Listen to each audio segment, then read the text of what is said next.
Thank you, Mr. Toastmaster. Has any one of you ever felt that you didn't deserve where you're at?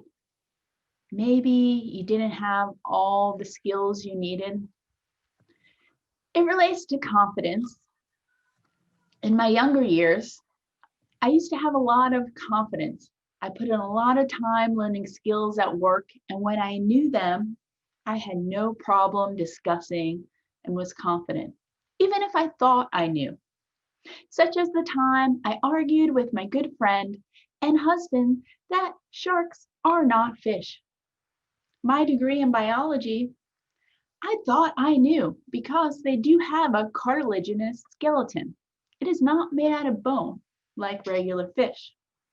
I argued with my friend who was in the fish side, and I converted her with my confidence on the position to the non-fish until my husband, as well on the fish side, finally called it, said, let's Google it. And yes, sharks are fish. I was quite embarrassed.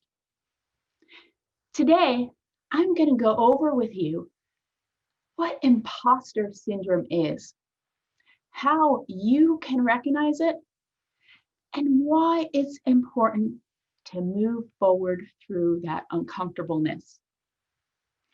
I first heard the term imposter syndrome just a year or so ago as I was reading Amy Cuddy's book, Presence.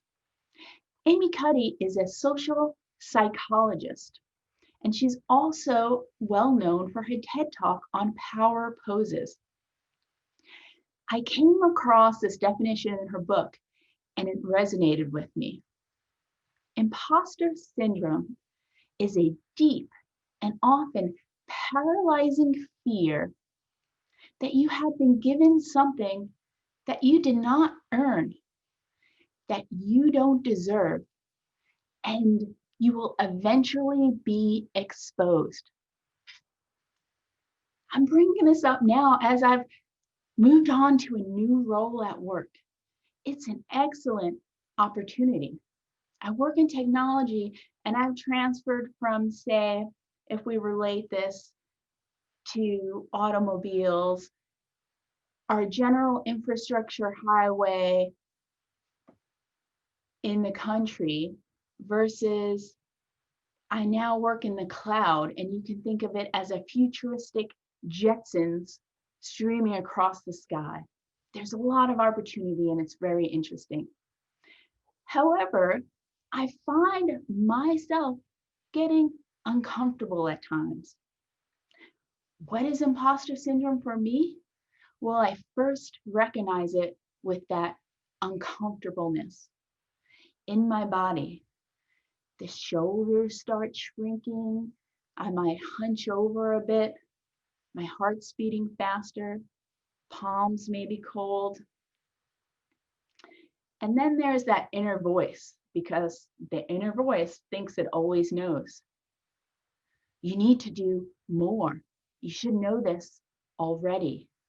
Oh my God, do I deserve this? Everything she defined in imposter syndrome resonates with me. Nowadays, having worked through techniques like breathing, I catch that inner voice.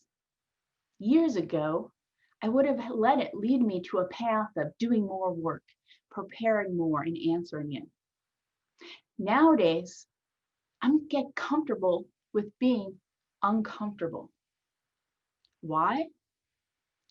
Why do you even need to work through imposter syndrome? Let's look at my case. Are you not ready for that new opportunity? If you stepped into the elevator and there's that boss, or maybe multiple level higher boss if you're in the corporate environment, or potentially a community leader if you're looking to make a business deal. Do you have an elevator pitch? Do you talk to them? Or in that short chance, do you let imposter syndrome hold you back? In my case, what was the alternative if I don't move forward and take this opportunity? Could I have prepared more? Could I have more credentials? I say I would have missed out on an opportunity. And the benefit of moving through imposter syndrome is there is opportunity and windfall in what I call the magic of those micro meetings. When you can move forward and get comfortable with being uncomfortable. Toastmasters, I must level with you today. This is not the speech I had been preparing. I have a vision to give you a speech that's from my level 5 pathways of the Community Connection Experiment project that I ran for them. It's going to be a visual extravaganza. Visual extravaganzas require some work in learning a new tool for me. And I'm still working through that. It just wasn't ready. But I tried to motivate myself all week. I tried to squish it in at the last minute yesterday. Until yesterday evening, I finally realized it's not where I wanted to be. And I pivoted. Imposter syndrome was resonating through my head. I thought of what our president, Nicole, mentioned a couple of months ago. We use table topics to practice our impromptu speeches. But what are techniques to do an actual impromptu speech? And so I had some preparation, but I thought I would use this as a chance to practice. Another opportunity to get comfortable with being uncomfortable. And this is a fairly impromptu speech for you today. Now I challenge you. Will you take the time, work through your next imposter syndrome? If you feel those shoulders hunching over, pull them back. Get comfortable with being uncomfortable because that is where the magic and the windfall of those micro meeting opportunities lie. Thank you, fellow Toastmasters.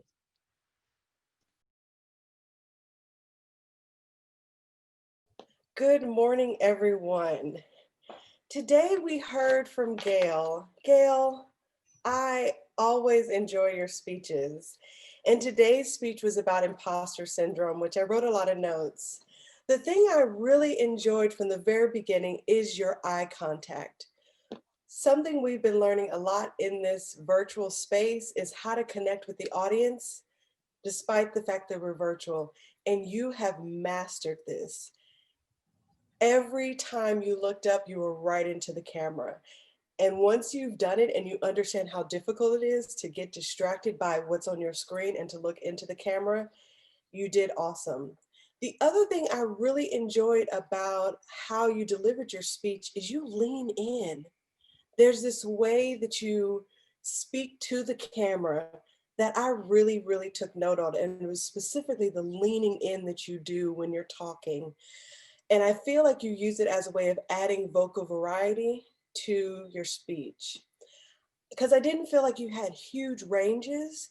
However, that didn't matter to me because of how you did this kind of leaning in when your voice got a little bit lower with the camera. So I really appreciated that. I thought you used your hand gestures really well.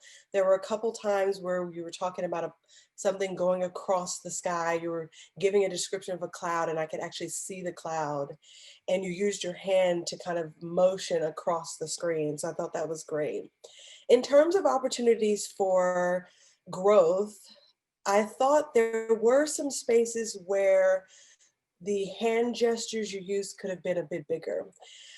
You give great description with your words. There was one moment you were talking about your heart beating faster, and I thought that would have been an opportunity to actually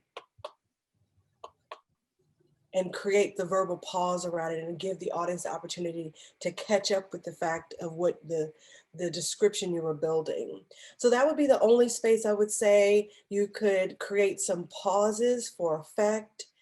I know I do this, have a tendency to rush through, but it's okay to take pauses. The thing I really enjoyed nearing the end of the speech is when you shifted to talking about getting comfortable with being uncomfortable. And you created a call to action for all of us. And I love that you showed a space of vulnerability to let us know that this speech today was essentially an impromptu speech and that you were practicing what you were speaking about, which was getting comfortable with the uncomfortable. So I really appreciate this kind of call to action. I felt like it pulled me in, it grabbed me into the speech. And if anything, inspired me as a listener to want to get comfortable with the uncomfortable. So thank you so much for this speech today. I thought it went awesome. And I look forward to hearing more about the speeches you're delivering under your level 5 pathway. Thank you, General Evaluator.